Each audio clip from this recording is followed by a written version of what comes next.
আমরা তো ব্লাস্ট জানো? জি স্যার। ব্লাস্টের হচ্ছে সিলিন্ড্রিক্যাল শেপ হবে, চোখের মতো। সিলিন্ড্রিক্যাল। আমরা ইয়ে দেখছো না, ওই যে সাইকেলের যে ইয়ে থাকে, স্পিন না স্প্রিন্টার থাকে না,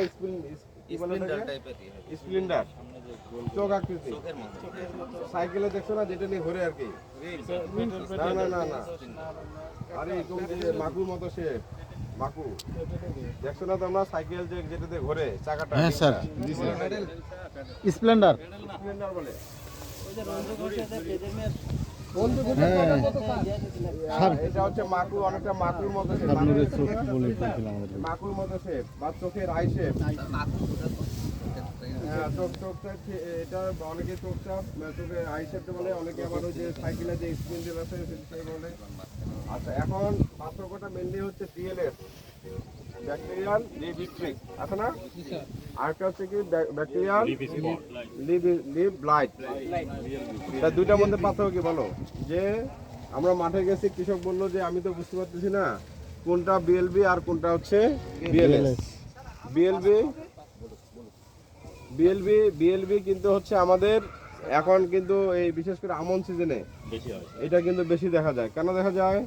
তাপমাত্রা বেড়ে যায় না, তাপমাত্রা বেশি কারণে না, এটা ঝড় বৃষ্টি যখন হয় তখন কিন্তু কার্তিক অগ্রহায়ণ মাসে এক রকমের ঝড় হয়, কিন্তু তখন কিন্তু এই পাতার আরেক পাতার সাথে ঘর্ষণ লেগে যায়।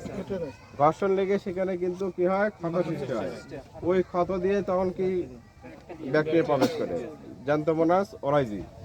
এইটা যখন প্রবেশ করে তখন সেটাকে বিএলবি রোগ দেখা যায়। এখন আমরা তাহলে কি করতে হবে? এই যে আমার গায়ে কেন কাটা যাচ্ছে, এই যে কাটা মনে হচ্ছে না, এটা কি বলে? ওটাকে সিলিকন। এটা কি বলে?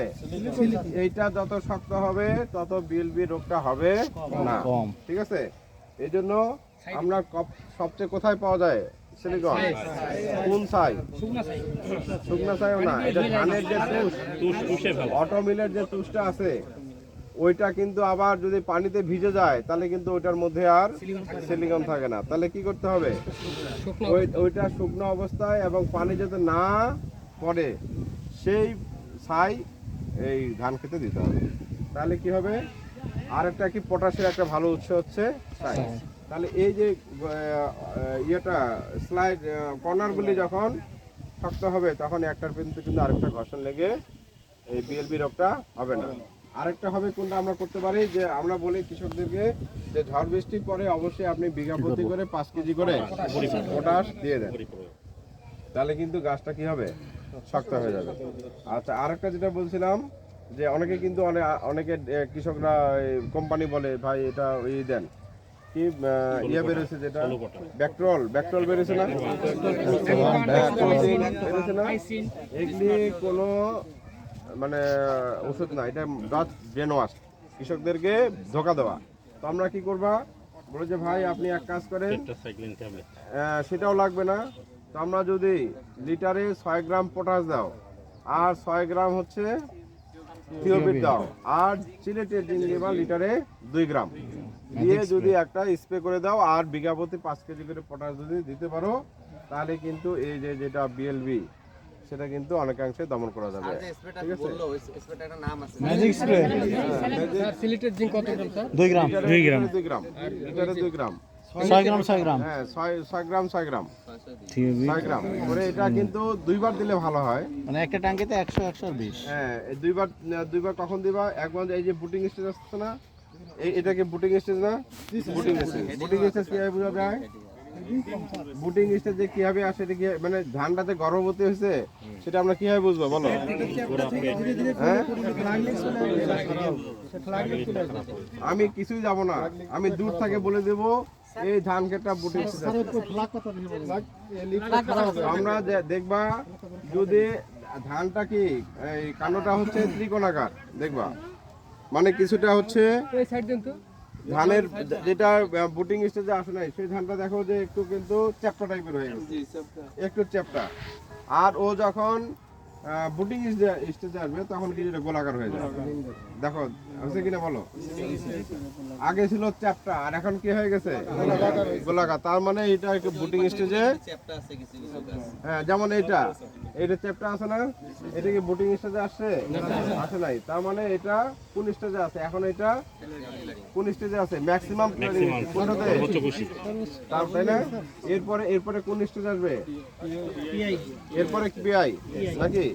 আচ্ছা, এখন একটা মজার একটা তোমাদেরকে এটাকে আগে বিএলএসটা শেষ করে এটা আমাকে মনে করে দিবা। বিএলএসটা এটাও ব্যাকটেরিয়াল লিভ ব্লাডের মতো কি করবে? তোমাদেরকে আইডেন্টিফাই করতে হবে কোনটা পটাশের ঘাটতি, কোনটা হচ্ছে বিএলবির জন্য হয়েছে, আর কোনটা বিএলএস এর জন্য হয়েছে। এই তিনটার মধ্যে ক্লোজ কিন্তু সূক্ষ্ম একটা পার্থক্য আছে, তাই না? পটাশের যদি ঘাটতি হয় তাহলে দেখবে যে এই কর্নারগুলি কি আছে এবং আগা থেকে এখান থেকে ধীরে ধীরে হ্যাঁ আর যদি বিএলবির ক্ষেত্রে হয় দেখবা যে কিন্তু এটা দুই পাশে ইয়ে হয়ে কিন্তু একদম কুকড়ে যাওয়ার মতো হয়ে গেছে। কি বোঝা গেছে? আচ্ছা, আর বিএলএস এর ক্ষেত্রে তাও যদি মনে করো যে এটা বিএলএস কিনা বা বিএলবি কিনা, এটা জাস্ট সূর্যের আলোর দিকে ধরবা। যদি সূর্যের আলো পাসিং হয় তাহলে মনে করবা যে এটা বিএলএস, আর যদি পাসিং না হয় মানে স্বচ্ছ দেখা যদি না যায় তাহলে মনে করতে হবে এটা হচ্ছে বিএলবি। কি বোঝা গেছে? হ্যাঁ। আচ্ছা, এখন আমরা কেন 50 থেকে 55 দিনে আমরা ইউরিয়া দিব কেন? কারণ পাইস্তর শেষ সময় চলে আচ্ছা, পিআই আচ্ছা 50 ম্যাক্সিমাম ধানের তোমার 30-60 দিন ফিক্সড কিনা বলো? হ্যাঁ ফিক্স কোন ফিক্সড? শেষেরটা 30 প্লাস 30 তোমার যে রিপ্রোডাক্টিভ স্টেজ কতদিন ফিক্সড? রাইপেনিং স্টেজ আর রিপ্রোডাক্টিভ স্টেজ কয়দিন? এটা কেউ এটাকে পরিবর্তন করতে পারবে না। 30-60 তাইলে তোমাকে চিন্তা করতে হবে যে আমি ধানটা যে রোপণ করলাম ওখানে 60 দিন তো বাদ ধরলাম, 100 একটা ধানের জীবনকাল ধরলাম 130 দিন, ধরলাম 130 দিন, তার থেকে আমি 60 দিন মাইনাস করে দেবো না? তাহলে কয়দিন থাকলো?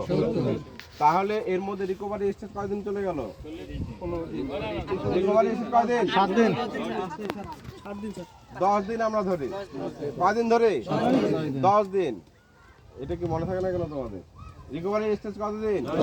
10 দিন। তাহলে 60 আর 30 10 বাদ দাও, 70 দিন। 60 আর 10 70, তাহলে 130 থেকে 70 বাদ দাও, 60 দিন। এখন আমাকে ভাগ করে নিতে হবে আমি কত দিনের মধ্যে আমি থার্ড স্প্রে বা থার্ড যে টপ ড্রেসিং করব। কেন করব? কারণ 50 থেকে 55 দিনের মধ্যে তার পিআই বের হবে। পিআই বের হওয়ার সাথে সাথে সেইখানে দেখবা ক্ষুদ্র একটা শীষ বেড়েছে এবং ওখানে ওইটা আমরা বলি প্রাইমোডিয়া। কি বলবো? ওখানে দেখবে যে শত শত মানে একটা শীষে ধরলাম যে 50টা বা 200টা দানা হবে, ওই 200টা দানাই ওখানে আছে একদম কম্প্যাক্ট আকারে, সন্নিবেশিত আকারে। হ্যাঁ, এখন তুমি যদি 55 দিন পার করে ফেলছো তাহলে এরপরে যতই ইউরিয়া দাও ও খালি গাগতরে বাড়বে, বাট নাম্বার অফ গ্রেন কখনোই বাড়বে না।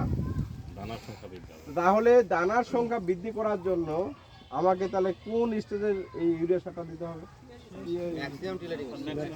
হ্যাঁ, সেটা অবশ্যই 50 থেকে 55 দিনের মাথায় অবশ্যই আমাকে থার্ড ডোজ ইউরিয়া বা second dose urea top dressing করতে হবে। এর যদি কেউ লেট করে ফেলে তাহলে অবশ্যই সেই জমিতে ধানের ফলন কমে যাবে, কারণ তোমার আগে ডিটারমিনেশন হয়ে গেছে যে তোমার ওই পেনিকেলে কতগুলি গ্রেন হবে। কি আমার কথা কি বোঝা গেছে?